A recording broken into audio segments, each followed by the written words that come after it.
Hello વિદ્યાર્થી મિત્રો, હરમિત ભોજાણી તમારું માનવ ક્લાસીસમાં ફરી હાર્દિક સ્વાગત કરું છું. ચાલો વિદ્યાર્થીઓ, આજે આપણે આ વિડીયોની અંદર જે તમારું ધોરણ 7નું જે હિન્દી જે છે એનું આઈડિયલ સ્વદેય પોથીનું સોલ્યુશન જે છે તમારા નવા સત્ર સાથે આપણે સ્ટાર્ટ કરવાના છીએ. તો જે પ્રથમ જે તમારો પાઠ જે છે ચિત્ર કે સંગ સંગ, આ જે પાઠ છે ચિત્ર પાઠ છે. એક જાતનું એમ કહેવાય તો કહેવાય કે ચિત્રમાંથી જોઈને લખો અને અથવા જોઈને એમાંથી પ્રશ્ન લખો. પણ આપણને પેપરની અંદર આમાં તમને ચિત્ર નહીં આપે. જો તમને આપે તો તમારા ભાઈ, બરોબર, જો તમને આપે તમારા ભાઈ તો તમને લખતા આવડવું જોઈએ અને ચિત્રને જોતા પણ તમને આવડવું જોઈએ. એમાં જો આપણે પ્રથમ પ્રશ્ન જે છે આપણો, निम्नलिखित प्रश्नों का उत्तर लिखिए.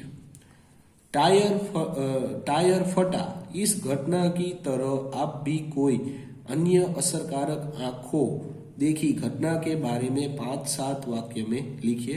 नमूना रूप એટલે કે તમે તમારી રીતના લખી શકો.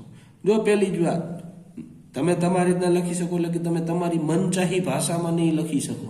હિન્દી અમુક વર્ડ જે છે એનું હિન્દી પણ થતું હોય. જો તમને લોકોને આ બધી વસ્તુની ન ખબર હોય તો ફરજિયાત આમાં જે લખેલો છે એ જ રીતના બધાએ લખવાનું, અથવા જે તમારા ક્લાસ ટીચર જે તમને કહે, ક્લાસ ટીચર હોય કે ક્લાસ સર હોય, કોઈ પણ હોય, બરોબર, એ તમને કહે એ રીતના તમારે કરવું પડશે.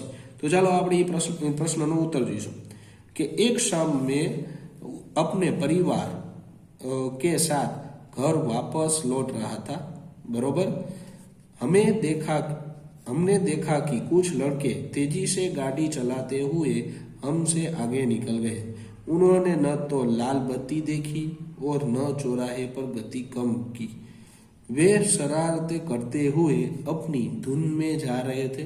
तभी आगे के एक मोड़ पर मुड़ते समय सामने से आती कार को वे नहीं देख पाए और उससे जा टकराए.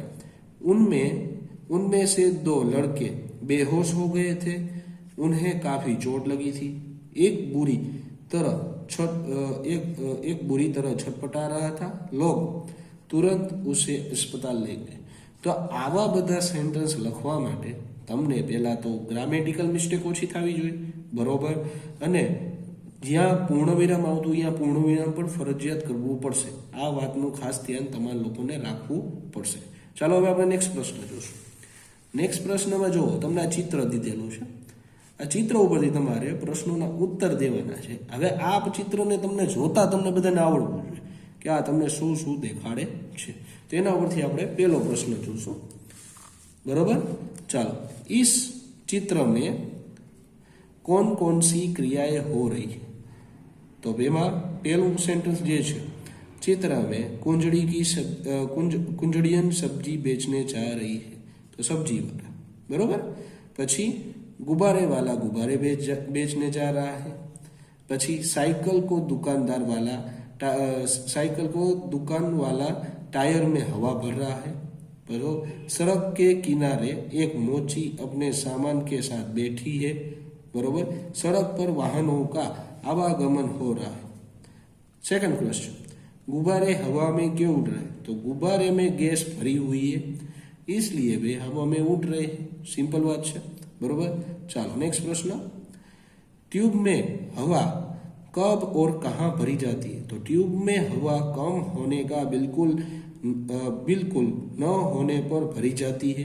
हवा भरने से टायर कड़ा बनता है और टायर कड़ा होने पर ठीक से चलने लगता है अथवा चलता है, इसलिए ट्यूब में हवा भरी जाती है. चलो नेक्स्ट पाछळनी बाजू જોઈશું.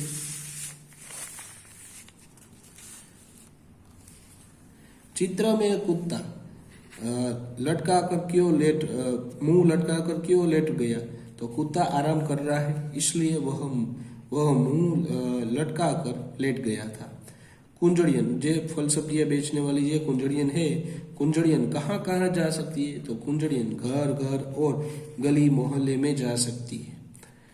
रिक्शे में एक ही यात्री क्यों बैठा है. रिक्शे में एक ही यात्री बैठा है क्योंकि रिक्शे वाले को कोई अन्य सवारी नहीं मिली है. चलो नेक्स्ट प्रश्न, वाहन चलाते समय हमें कौन कौन सी बातों का ध्यान रखना चाहिए. પહેલી વાત એ કે તમે આને પણ તમારી રીતના પણ લખી શકો, પણ આમાં જે રીતના લખેલું પહેલાં એ વાંચી લેવાનું, પછી તમારે તમારી રીતના પોઈન્ટ્સ ઉમેરવા હોય તો ઉમેરી શકશો. वाहन चलाते समय ट्रैफिक के नियमों का पालन करना चाहिए, बरोबर. आ फर्स्ट सेंटेंस. तेज गति में वाहन नहीं चलाना चाहिए, आ है second question. Second point, helmet हमेशा पहनना चाहिए और ट्रैफिक सिग्नल बंद होने पर रुकना भी चाहिए. तो आ बातનું પણ ખાસ ધ્યાન તમારા લોકોને પણ રાખવાનું. ચાલો હવે નેક્સ્ટ પ્રશ્ન લઈશું. હવે જો ચિત્ર દીધેલું છે, આ ચિત્રમાં પણ આપણે ખાસ કરીને એને સરખી રીતના જોવાનું છે, શું ક્રિયા થાય છે, બરોબર, અને કેવી રીતના બધા બી જાય છે, એ બધી વસ્તુનું આમાં નિરાકરણ કરીને તમારે નીચેના પ્રશ્નો વાંચવાના, સમજવાના અને સરખી રીતના એના જવાબ દેવાના. ચાલો તો હવે આપણે આગળ વધશું. टायर के अलावा कौन कौन सी चीजें फट जाती है? तो टायर के अलावा गुब्बारा, बास्केटबॉल, फुटबॉल, मून वॉकर जैसी चीजें फट जाती है, बरोबर. तो आ मून वॉकर જે છે એટલે કે ટાયરનો જ એક ભાગ છે, એ વાતનું ખાસ ધ્યાન તમારા લોકોને રાખવાનું. टायर क्यों फटा? टायर में अधिक हवा भर जाने से हवा वह फट जाता है. तो એટલે કે આ વાતનું પણ ખાસ ધ્યાન તમારે લોકોને રાખવાનું કે ભાઈ તમે બધા સાયકલ વાપરે, જેમ કે મેં તો સાયકલ બહુ હાકેલી છે, એમાં ટાયરમાં તમે બધી હવા તમે કરી નાખો તો એ ટાયર અંદર એ બાજુની ટ્યુબ ફાટી પણ જાય, બરોબર. चलो नेक्स्ट प्रश्न. टायर फटने से पहले दृश्य का वर्णन कीजिए. तो एना माटे तमारे आ दृश्य तुमने फटा सरखी रीतना जोता आवड़वुं जोईए અને એનું નિરાકરણ પણ સરખી રીતના કરો કે જેથી તમને કદાચ તમને પ્રશ્ન વાંચેલો પણ ન હોય તો પણ તમે તમારી રીતના આને સમજાવી શકશો. તો આપણે જો નીચે જે લખેલું છે એ આપણે એમાંથી જોઈશું કે टायर फटने से पहले दुकानदार साइकिल के टायर में हवा भर रहा था. मोची सड़क पर बैठा था. कुत्ता लेटा हुआ था. डंडे पर तोता बैठा हुआ था. कुंजड़ियन सब्जी बेचने जा रही थी और गुब्बारे वाला गुब्बारे बेचने जा रहा था, बरोबर. तो टायर फटने से पहले टायर फाइटू ती पछीना दृश्य નથી લખવાના, એની પહેલાના લખવાના છે, એ વાતનું ખાસ ધ્યાન રાખવાનું. ચાલો. टायर फटने के बाद लोगों पर क्या असर हुआ? टायर फटने के बाद मोची का सामान बिखर गया. मोची रास्ते पर आ गया. कुंजड़ियन पर गुब्बारे वाला गिर गया. तो आ वस्तु थी थी जे आपणे चित्रमा जोई. चलो હવે नेक्स्ट प्रश्न. टायर फटने का असर किन किन पर नहीं हुआ? टायर फटने का असर वहां से गुजर रहे वाहनों पर नहीं हुआ. मोची क्यों रास्ते पर आ गया? मोची टायर फटने की आवाज से डर कर रास्ते पर आ गया. रबर से कौन कौन सी चीजें बनती है? तो रबर से टायर, गेंद, रबर बैंड, लिखा हुआ मिटने का रबर जैसी उनके चीज अनेक चीज बनती है, बरोबर. तो અહીંયા આ છે કમ્પ્લીટ થઈ ગયું છે.